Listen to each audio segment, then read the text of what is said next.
was to the point where I felt broken.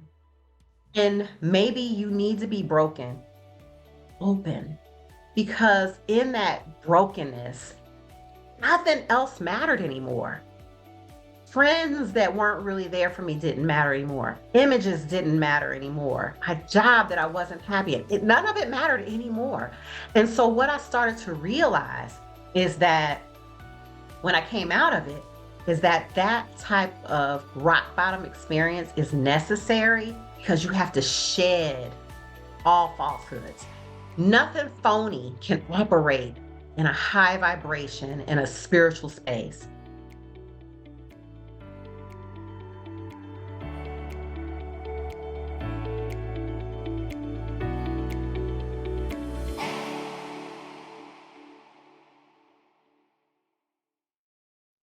Welcome to the Light the Day podcast, where we explore spiritually transformative experiences. Today, I am absolutely delighted to have on the show Shannon Burton. Hi, Shannon. Hi, Julie.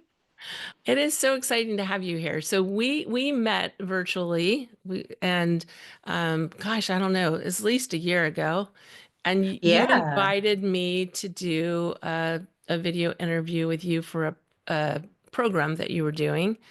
And it was one of my favorite interviews I've done because your presence, your personality, your energy is just so delicious. I just love it so much. And so I am excited to explore your story because I know there's a story there and I don't fully know it. I know like a snippet, like a one line version of it. And I know everyone's going to be super excited to hear about your journey. So tell us first a little bit about yourself, and then we'll get into how you got where you are now. Well, thank you so much, Julie. I didn't know you felt that way, but yes, you were also one of my favorite guests and my audience's favorite guest. So the feeling is definitely mutual. Lovely to be here. But I am an intuitive spiritual healer, which means for people who are new to this space, which I was not so long ago, it means that instead of using my mind to figure out what's really going on with a person, why they feel stuck, why they feel sad, angry, resentful, any of those things. My higher self talks to their higher self. So if we believe that you have a spirit or a soul, then you are somebody who can do energy healing. Even if you don't believe, you're still somebody who can benefit from spiritual energy healing because the soul is there. And it's just waiting for us to tap in, and all of the answers can be found within. So a little bit about Mm, what I do. Yeah. wow, what a beautiful description. That is a lovely description. And there's so much power in intuitive healing. I love that so much. So take us back to how you got here, because I'm guessing that you weren't born an intuitive spiritual healer. No, I was not. And it really, you know what, Julie, I would be lying if I said that I never suspected that something was a little bit off. Now, I grew up in church. So there really was no other option. And sometimes it felt like the things that I was questioning were a little bit controversial because I remember specifically, I started watching Super Soul Sundays with Oprah, and she had people on that were talking about things. And I was like, this makes sense. And I specifically remember when I was 16, Oprah had Gary Zukav on, and he had written a book called The Seat of the Soul. And I was 16 at the time. I was back in 93, so I'm telling my age, but um he was talking about past lifetimes, and I was like, "That's real?" Because in the church, they don't tell you that. So fast forward, I'm like a regular person wondering, "Why am I here?" I'm taking the Myers-Briggs test. I have all these books. What's my purpose? I mean, from every pastor that had written it, because I'm like, "God, just let me know why I'm here. I really don't know." I followed the storyline. I went to college. I got a corporate job, and I'm sitting in my cubicle and I really felt kind of miserable. I was like, there has got to be more to life than this. But it wasn't really like all bad. So it's kind of like, when people are like, it's tolerable, right? Like, this is just life. It's kind of like being in the Matrix. And I saw the movie The Matrix, and I was like, that's me. I feel like I'm in this movie, like where everything was just gray and blue. So anyway, life was just kind of teetotaling along. And then in 2020, my mom passed away. Oh, And wow. my first question was, where is she? Now, Mm, mind you, in the back of my mind, I had already been watching like Oprah and stuff, but I still didn't really believe in past lives and all that stuff. I just, it was just like the Holy Trinity, the Father, Son, and the Holy Ghost, and there's really no more to it, even though that really never made complete sense to me, if I'm being quite honest.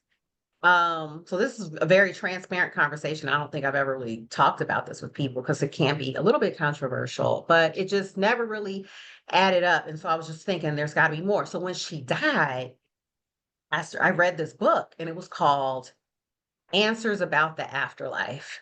mm, And so I'm reading this book and he's like talking about how he lost his father and that there is something that happens afterwards. They don't just go to heaven. Because, I'm like, heaven, there's a moon and stars and sky. Like, that's where God is. It just never made sense. So I'm like, I know my mother isn't there. So I really started diving deep. And then I had a friend who recommended a book to me, The Game of Life and How to Play It.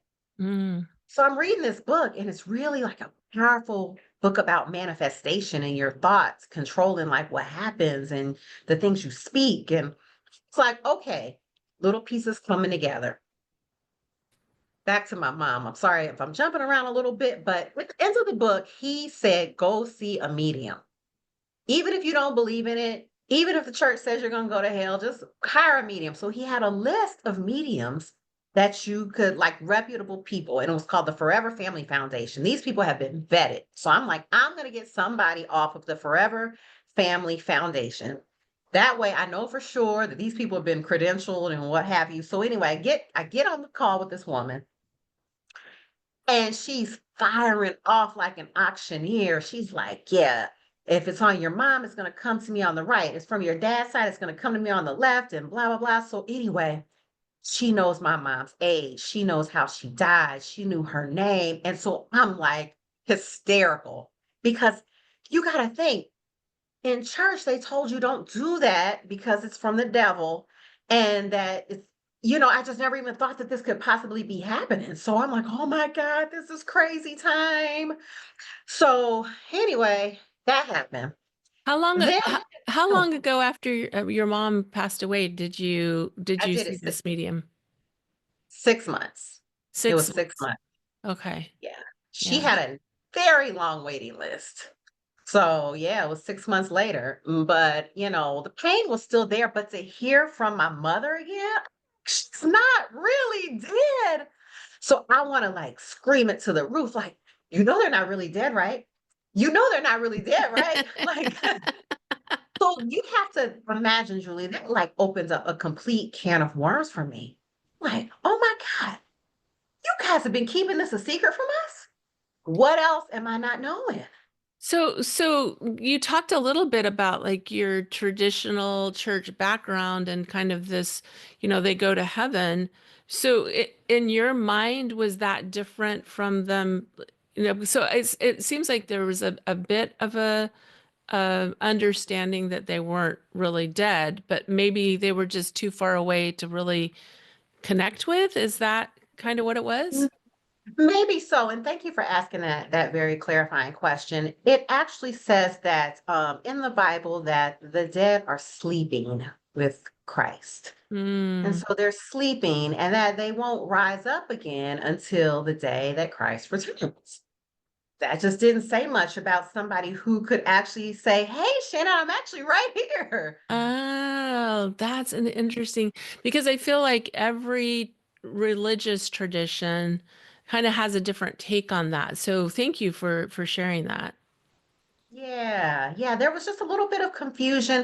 And I'm not gonna say that I don't love the Bible because I really, really do. I love it. It's so Yeah. encouraging and so much about it is true, even though it's contextual. Right. Um, I think it's just maybe like Cliff Notes. It Yeah. doesn't tell the whole story, which it can't. So we rely on going to church and things like that and hoping that our spiritual leader will tell us the rest of the story. And they do tell us a lot about the story. Right. The Bible can be hard to read, so, for just the average person. But there's so much more that's not in there. And so that's what I kind of made it my mission to find out what else is it that I'm not understanding. And I could not get that from church. Couldn't. I just couldn't. There are certain things that are not going to be talked about. So, fast forward, my dog died. So I'm at the cusp of a spiritual rock bottom. Mm, And this might sound weird, but I think my dog made me even sadder than my mom because my dog was always there with me. Always. And so I was just alone. This was all during COVID and things like that. But COVID didn't really affect me as much as these deaths. Then my mm, relationship wasn't really what it needed to be, what I wanted it to be. It was not fulfilling. There were problems there. So I just really started feeling alone. mm. Gave me time to start reading some books on the subject. So 2 years later, 2022. So I feel like God, the universe, the creator was kind of preparing me for something, Yeah. starting with her loss. So in 2022, my partner passed away. Oh, wow. He yeah, he passed away. And after that, I found devastating secrets out that really brought me to my knees. I mean, Julie, you're talking about a place of despair. Wow. It was like it was a lot. It was a lot. It was to the point where I felt broken, and maybe you need to be broken open, because in that brokenness, nothing else mattered anymore. Friends that weren't really there for me didn't matter anymore. Images didn't matter anymore. My job that I wasn't happy at, none of it mattered anymore.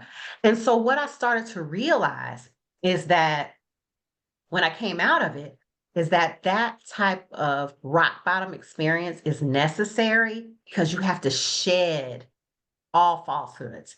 Nothing phony can operate in a high vibration in a spiritual space. If I'm called to be a spiritual healer, which now I know I am, I can't have any pretense. Can't have any insincerity in my circle. I can't have it. I can't have it. So at the time it didn't feel great. So it took all the resources. It took everybody. I had an energy healer who I just happened to be on her email list. And I said, "Give me a session." She gave me a session. She's channeling my ancestors. She's channeling all this stuff. She's like, "You're a spiritual healer." Mm, And I'm like, "What?" Okay. That just cracked open the door. I walked through it. I said, "Yes, if this is what's for me, then let's do it." And so I started taking classes. And the first voice I heard from the other side was my former partner who had passed away in 2022. And I'm like, "Was he talking?" And so I heard him say, "I want you to get a pen and I want you to write down what I'm saying." So I got a pen and I wrote down what he was saying. And the house that we were living in was on the market at the time. And he had me write down, the house is going to sell for this amount and it's going to close on this date. Months later, I just happened to be going through my journal and I was like, "Why is this page halfway filled out?" And I saw the date, 11/29, and I was like, "That's today." mm. Got a contract on the house that day. It was crazy. And that's when I was like, "This is real. This is real. Like, I'm really Wow. hearing this voice." And after that, when spirit says jump, I say how high. So now it's my mission to make sure that people don't settle. Do not stay in that broken place. Shed all the pretense. You're not fulfilled in that relationship, you got to move. Your inner voice is telling you something, listen to it. I was having precognitive dreams that were telling me things that were going on. Can't be true. true. That's Wow. your intuition. And it's like you're like stuffing the intuition under the pillow, like, get down. I don't want to hear it. I don't want to hear it because you're so afraid of not being accepted by society, of not it's just, you feel like you have to fit into a construct. Two kids, a house, a husband, like everything has to be so perfect. You got your corporate job, six figures, it has to look like that. That's the old way. The new way is being free, is being authentic. So authenticity is the new currency, it's the new gold. And that's what I try to teach my clients. And been talking a lot, Julie. So Wow. I'm just in awe. I'm hanging on every word. I'm sure everybody else is too. So that is, that is amazing because I'm listening to these dates and I'm thinking, okay, your mom passes in 2020, your dog passes, your partner passes in 22, and I'm talking to you now, and I connected with you a year ago. And you could have never, I would have never believed that you went through such tremendous upheaval so recently. yeah. Well, So, what did that look like? What did that healing journey look like for you? Take us into that a little bit. okay. Well, I'm gonna be honest. It was my energy healer. I tell her still, I think you saved my life because I joined it when all that happened at the end of 22. I joined her program, and it was a spiritual routine that I had every week, had something that I had to do. And that kept me focused. It kept me off of that like any kind of negativity. It gave me like a purpose, something to look forward to. I had a therapist. I turned off anything negative on the TV. Like I had a real deep process. People who weren't on my side had to shut them out. So it was a total ecosystem that shielded me spiritually from anything that was going to further chip away at me. And here's the thing. It's kind of like when you're in the stadium and they have those guns and the gun will like shoot the t-shirt to you up in the stands. Yep. That is what those painful experiences kind of did for me spiritually. They really increased my understanding. And I guess knowing why I was here was so much more important than the pain I was going through that I was willing to just jump right into it and just say, choose me. Like, how can I serve? Like, I felt so much joy and purpose in knowing why I was here that I can't even imagine really being too sad about losing a life that actually was a lie. I was living a lie. Mm, So you mourn it, and then you're like, but if you were living a lie, what are you really missing? So I'm still human and I still had those emotions and I still, like I said, it took a team. I had a therapist, I had an energy healer. I mean, it was like a lot. It was a very, very immersive process to come out of that abyss. But spiritually, it can be done. I mean, if I didn't have that new awareness that there's something more, then that would have felt huge. And that's like, you know what, even now, like we're all going through a serious transition phase politically, especially in the United States. It's not an enjoyable process what we're going through, even as a collective. It's not an enjoyable process, but it's necessary to get us through to a higher purpose.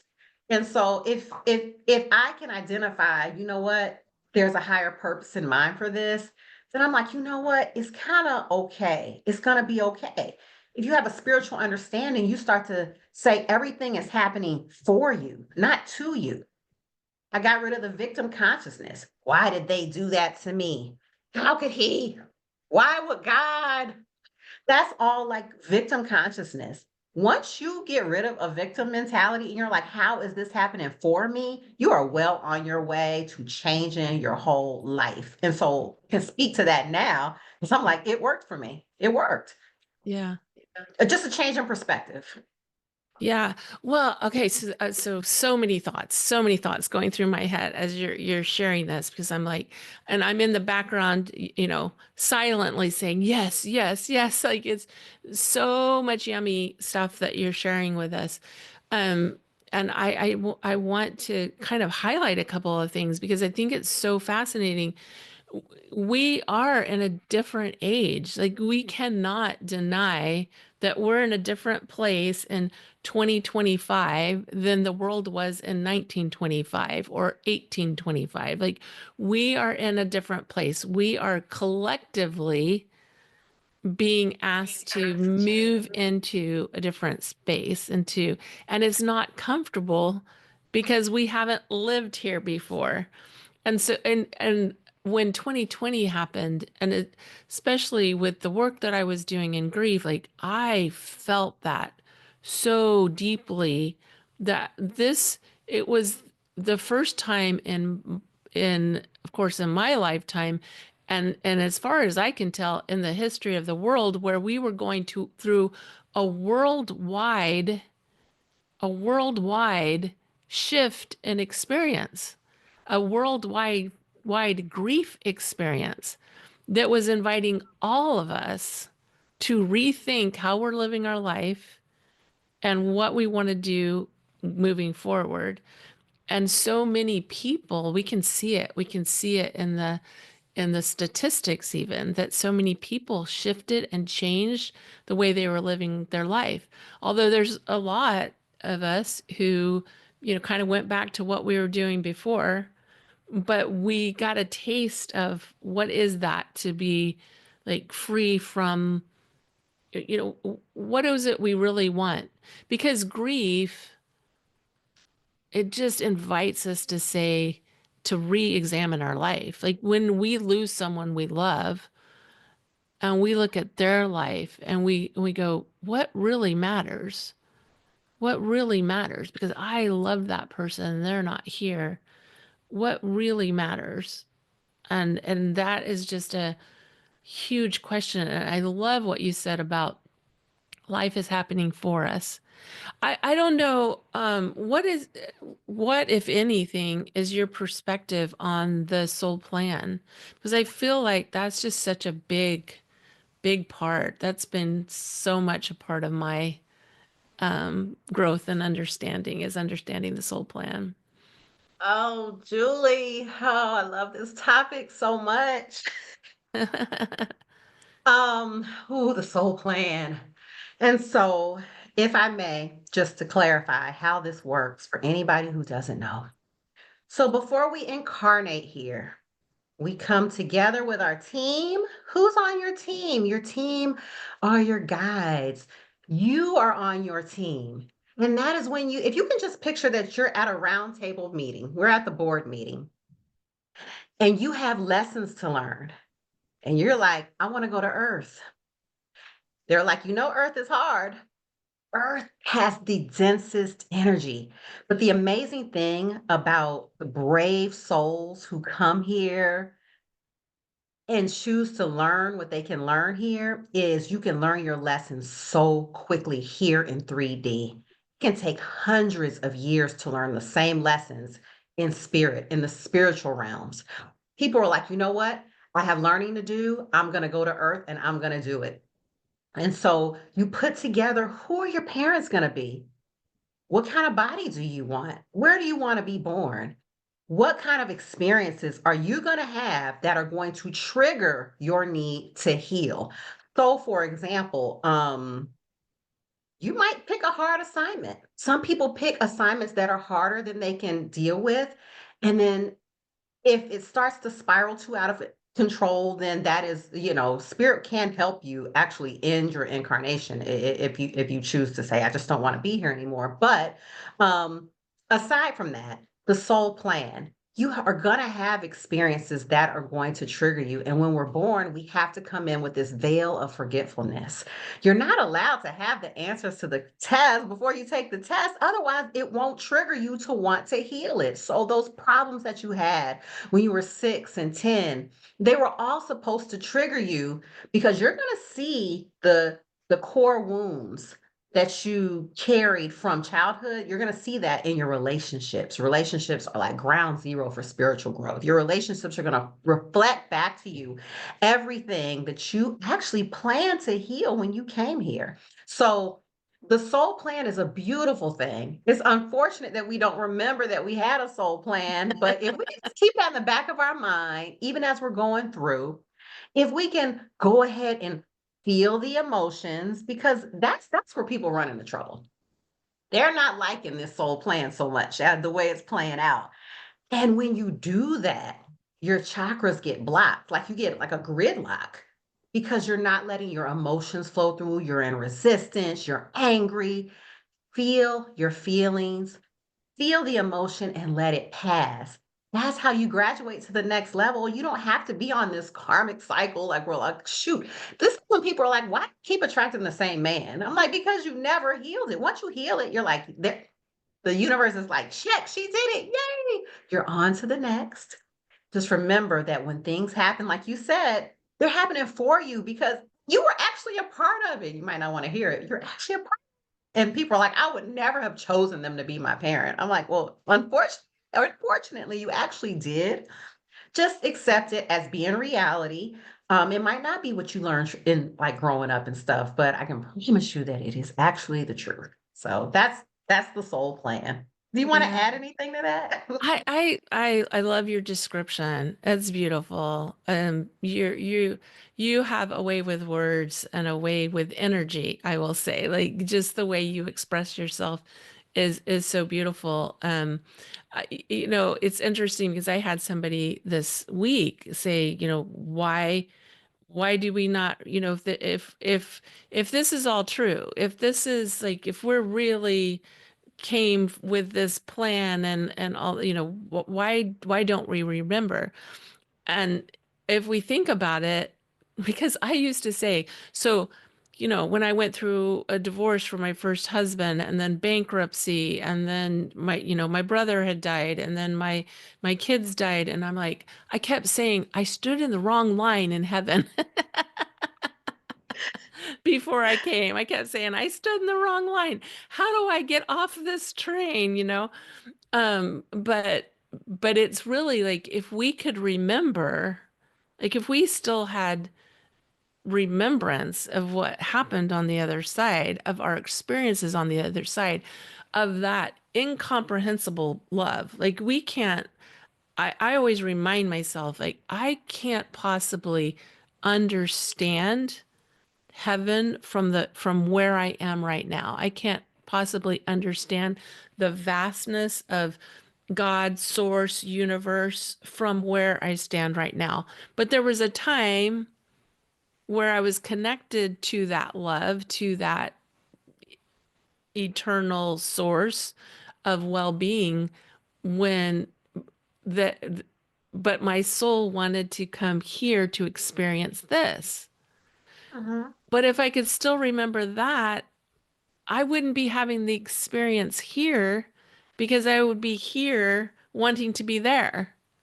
Like we would all just be sitting around going, wasn't heaven wonderful? Shouldn't we just all go back to heaven? Like we wouldn't even be doing anything here because we would just be in this grip of, and a lot of people who have near-death experiences have that experience where they just want to go back. I've never heard it put like that. That is so true, Julie. I love that. Yeah, you would just sit around like, yeah, that's very good. I like that. Yeah. So you Mhm. mentioned briefly the chakras and how they get stuck. Will you share a little more about that and there's people I'm sure that are listening that are familiar with chakras and others who aren't. So I wonder what your perspective is on chakras and how they get stuck and, what we Oh can do. yeah, sure. So chakras is just a Sanskrit word. It means energy centers. And so we have energy centers above and through our actual bodies, and our organs kind of are formed around those energy centers. And each one vibrates at a different speed or frequency. And they need to keep moving in order for us to be healthy. And so because the organs are attached to these energy centers,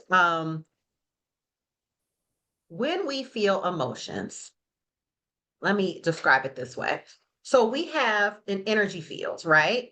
Like I said, we have energy centers inside, but we also have our energy fields like around us. So say something happens and something comes into our energy field. If we process it, it'll just fall off, right? You're still marching along happy. If you don't process it and you hold on to it, it moves a little closer in to your energy field. You might see this in your life as like irritation or frustration or something. You move through that, falls off. You still hold on to it. It's still there. It's moving closer into your energy center, okay? Into your core being.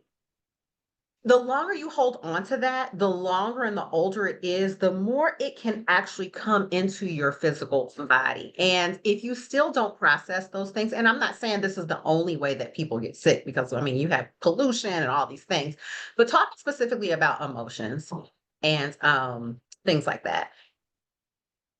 If you hold on to, let's just say, anger, um, it will come into your actual energy field, but you can't separate the actual tissue of your liver from that energy center because they're all interconnected. The organs are formed out of these energy centers. And so when you have things like anger, that can embed itself in your liver. So you might start having issues with your liver, just for an example's sake. But there is a metaphysical component for all of our experiences and emotions. And so the bottom line is we have to process that stuff. And that's why energy healing is so important. It can do things that regular medicine cannot. Because we're talking about things that are subtle. We're talking about feelings, but feelings hold energy. It's like, we everybody knows the analogy. When you walk into a room where people have been fighting, it's like, ooh, I don't want to be here. Or when there's tension in the room. What does that mean? There's tension in the room. What does that mean? These things can infiltrate your body. And so you have to keep your energy field as clear as you possibly can. The easiest way to do that is to feel your emotions, but that can be easier said than done, especially if you live in a society where that's not really welcomed or even tolerated. Maybe when you were a kid, you might have been told to shut up. I mean, your voice might not have been welcomed. All that stuff starts to get internalized. And so it can lock up, it can stop the easy spin. We're getting a little bit into sacred geometry here, but the energy centers are made up of way smaller pieces that are meant to just flow around each other very smoothly. But when you have unprocessed emotion, it's like it can't. Those like dense emotions, yeah, yeah, because they like a vibrate stuck really a cog. Yeah. exactly, because they vibrate really, really fast. But there is an emotional scale when you have heavy, dense energies like anger, frustration, sadness, it weighs it down, for lack of a better way to describe it. Does that Yeah. make sense? Yeah, it makes total sense. One of the Okay. things I've noticed in the energy space is that sometimes we have a tendency, I'm not quite even sure how to word this, but it takes not only it's a process. Okay. So we have these outside helps, like you help, as an intuitive healer. I help as an intuitive healer. Like, we help, but we also invite, like, it's also important for the person to do their internal work, so that, because what I've noticed, and maybe it's from my space in the grief space, is that if we keep doing and thinking the same way we were thinking before, even though we're accepting this outside help, we're actually creating the same energy over and over again. Is that Mm. making any sense at all? No, yeah, because you can heal stuff and you can call it right back in. Yeah, And people are like, well, how does, with your thoughts? yeah, I mean, I am a reformed ruminator. I mean, what you're saying is exactly right. You ruminate on stuff and you call that back in. There's like maybe a resistance to accepting the new way. Yeah, there's a lot of personal accountability. I mean, that's like people are like, well, is this really gonna work? Yeah, it'll work. Are you gonna do it? You know, it's just like anything else. Yeah. Your results are as accessible to you as you are open to receiving it, you Yeah. know? So share a little bit about how you reformed your rumination habit. Choose a different thought. Well, you know what? It really, it's reframing. And this is a moment by moment thing. This is not anything you can be like, well, I'm going to do my affirmations in the morning, and that kind of stuff can help, but you got your whole day after that.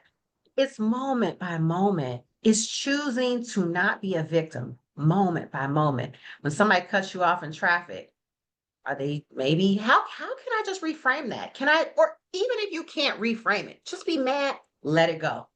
So it's like a moment by moment thing, Julie. Now the rumination, it's really just a redirection. It's really just a redirection. When I try start going down that rabbit hole, I'll maybe take a nap. I'll turn on something funny on TV. I will just do something that will make my mind pivot because the mind, as you probably know, it does what you tell it to. It just wants some kind of structure. So if you give it that structure, it's happy again. You tell your mind what you want to focus on. And so find something that is equally as entertaining as what they did Yeah. and focus on that. Well, and you bring up an interesting thought too, because we kind of think that we are our mind, that we are our thoughts. So what are what are what is your understanding of the mind?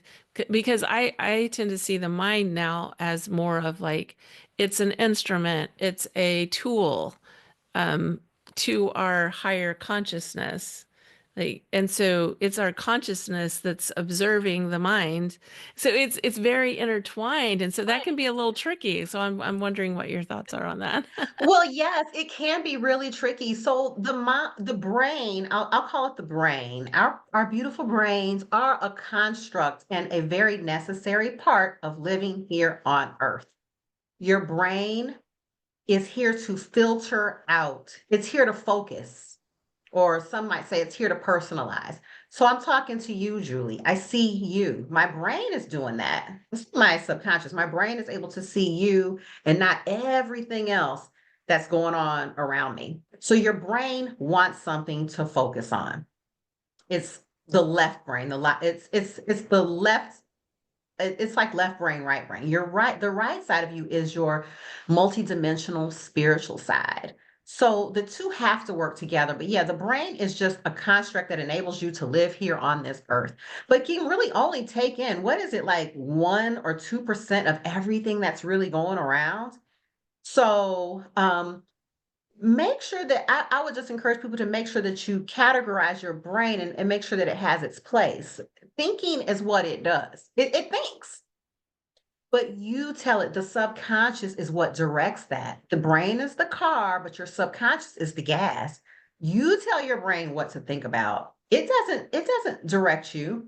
And so that's why what's happening right now with the collective, what's going to be so important is for people to go into the heart space. The Mm, heart actually has way more energy than the brain does. Way more. They've done scientific tests on that just to show how powerful your heart is. So if you can feel into things, how do you do it? You feel into it instead of thinking about it. This is not about a pros and cons list. This is about your feelings. Feel into it without judgment, without analysis. That has a time and a place. But where we're going now, this new era is going to be a feeling universe. Okay. 100%.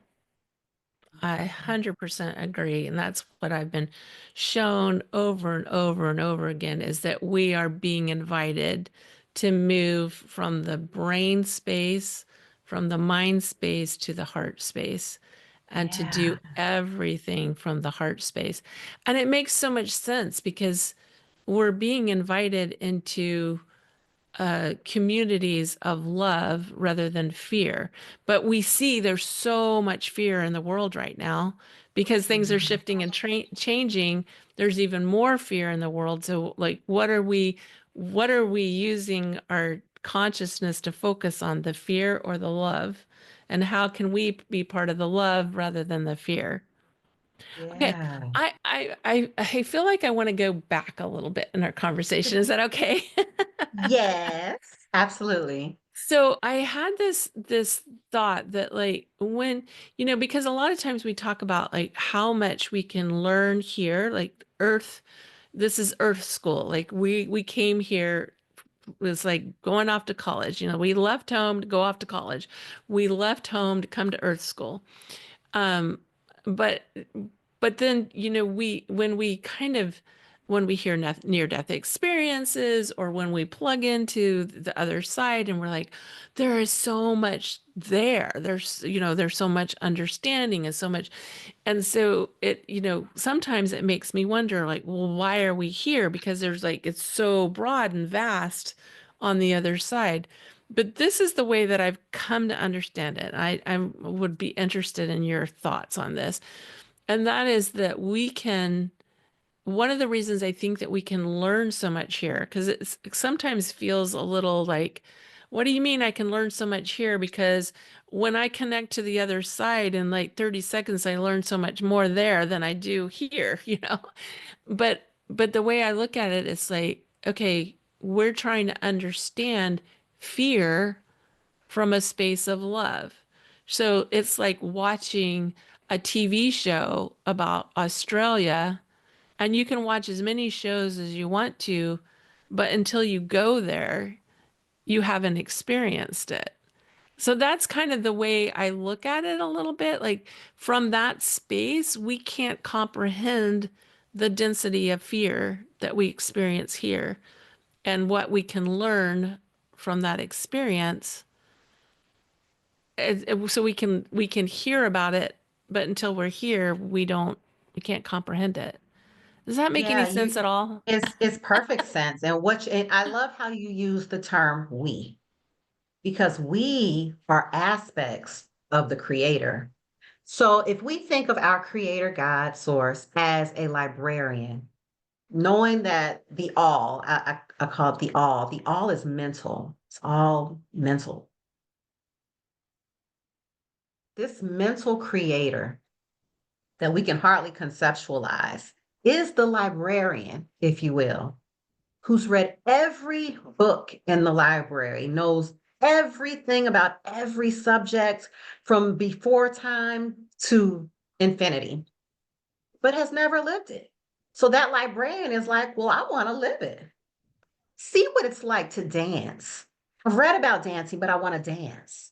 I've read about singing, and I've read about tears and sadness, understanding it, but never having experienced it.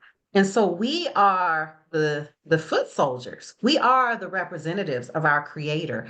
And everything that we experience, our creator sees through our eyes, feels through our feelings. And that loving God just wants to experience it. And here's the beauty of it. If you see our spiritual experiences while we're here on earth like a funnel, like a vortex, and we're spinning up, up, up, up, up, right? Every time you have a painful experience and you feel through it, you move up a little bit higher because you have that new understanding.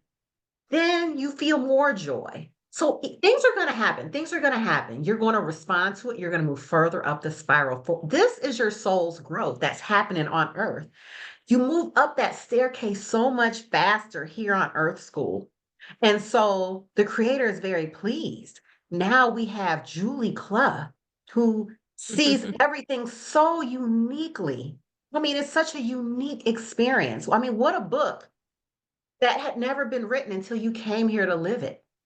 And so that's the true for each and every one of our lives. That is why we're here. That is why we're on this earth school. So we can have these experiences, get the soul growth, and move further up that vibrational vortex, that vibrational staircase.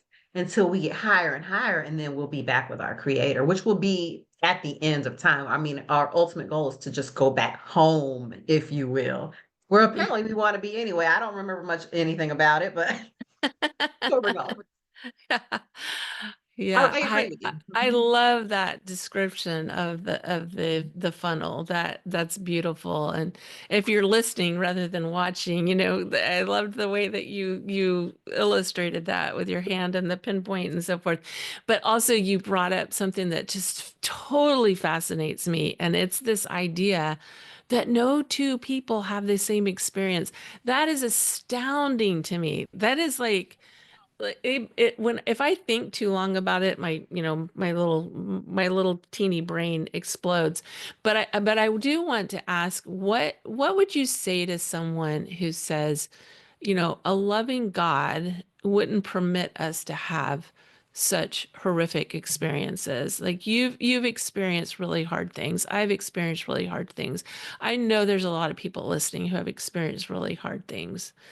And Mhm. and there are people who say, a loving God would not, so they kind of dismiss God or This is such a good and loaded question, and I have been asked this question before. So it's like an octopus. It has many ways that it can be addressed. So I'll just pick two octopus legs. So in one respect, we chose our experiences. Why would I choose that? Because of your soul's growth. It's that plain and simple. It really is that plain and simple. You had a soul plan, but there's also free will. You had a soul plan, you didn't stick to it.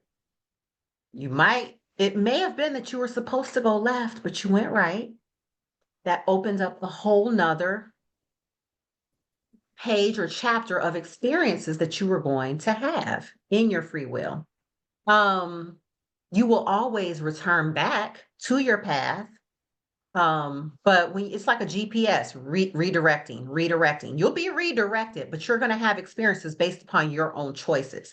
So some of it is what you planned before you came, pre-birth planning. Some of it is based upon your free will choices and things that happen as a consequence of that. But then there's also the collective consciousness. So say you live in a neighborhood or a country or just an area. So if we can all agree that thoughts are things, thoughts are real. We might not be able to see them, but they are real things. The collective consciousness is vibrating at a certain frequency. If you're immersed in that and you haven't been able to raise your vibration to a higher level than the collective consciousness where you are, there are going to be shared experiences. mm, So, like in high crime areas, there are going to be shared experiences because the thoughts are shared. Say you are in an area where you have lots of thoughts about somebody breaking into your car. Everybody on the block is afraid that people are going to break into your car. So you have this fear. Remember, we talked about ruminating thoughts and fears? Somebody broke into my car. The thoughts are attaching themselves and shared amongst the people. If you are in that area and you can't manage to rise above that, it's kind of like what's going on in politics right now. There's a large contingent of people who are angry right now. They are absolutely. having a shared experience. And I can bet you if they tell their perspective to another person, the other person going to say, saw that too. Yeah. Oh, I agree with that. You guys are thinking that. And it's going to perpetuate itself and it's going to grow. That's why what you said earlier about finding loving communities and finding people, and even your podcast here, which is attracting people who want to do away with those fear based thoughts and they want to just kind of go more towards love. People that can redirect and make that choice and choose to love moment by moment, they are going to have a different shared experience. So, well, I hope I answered Wow. the question. Yeah. Yeah, that is so interesting because I don't know about you, but I've been hearing a lot about like the split in timelines. And what Yeah. what you're sharing is is very much indicative of that idea that, Mm-hmm. separation of, are we going to live here on this fear plane versus are we going to rise above that?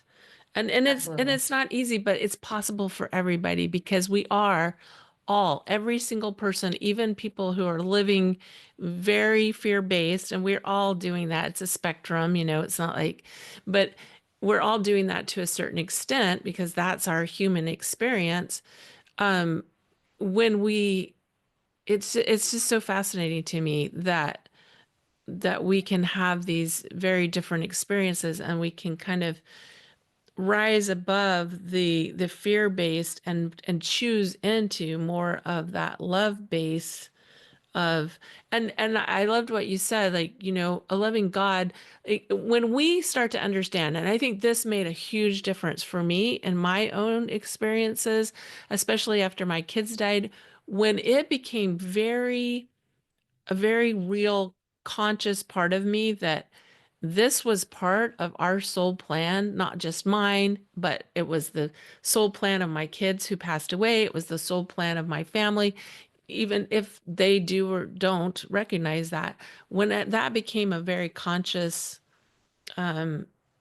visceral understanding for me, like it made all the difference. It Yeah. made all the Yeah. difference. And so, Mm-hmm. so sometimes what we equate to, God made this happen. It's like, Mm-hmm. no, we were a part of that. This was really fascinating to me too. So a few years ago when I was living in Houston and there was we had all gotten together. There was a number of neighbors, like a dozen women. We'd all gotten together for dinner, and one of our friends had just lost her brother, and he was young and he had died of cancer.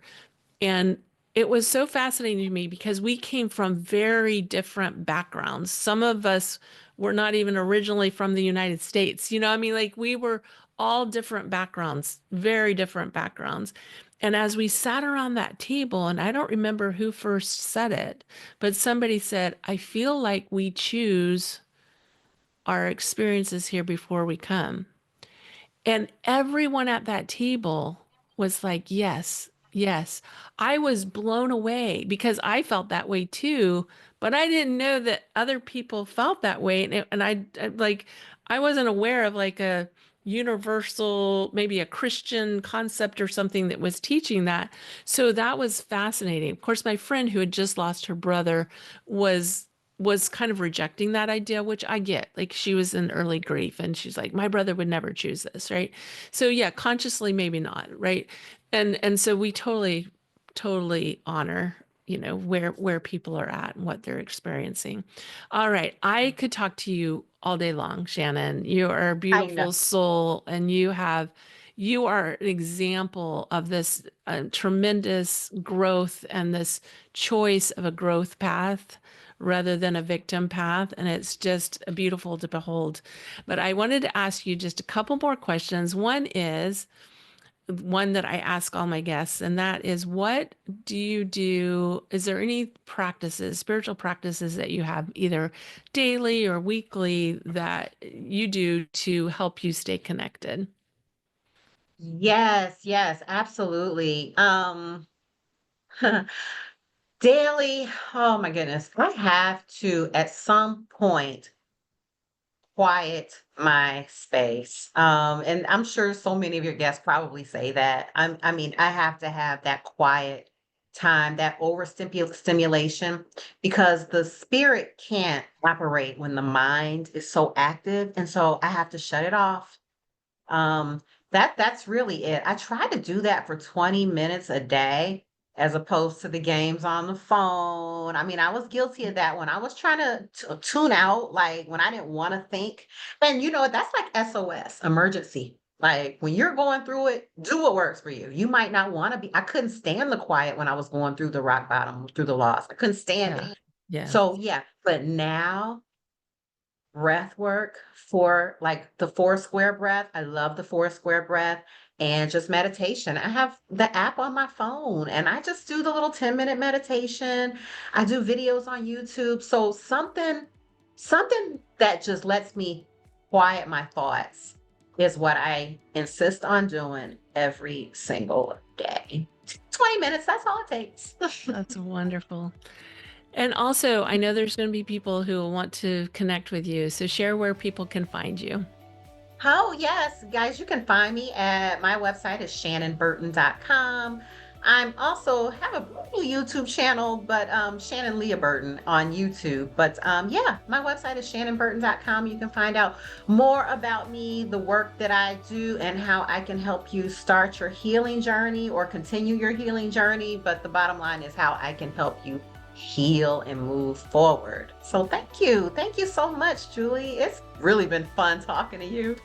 Oh, it's been such a pleasure. Thank you for being a guest on the show, Shannon. Like I told you before, I was so excited when you agreed to come. Thank you. Thank you. Blessings to you. Thank you.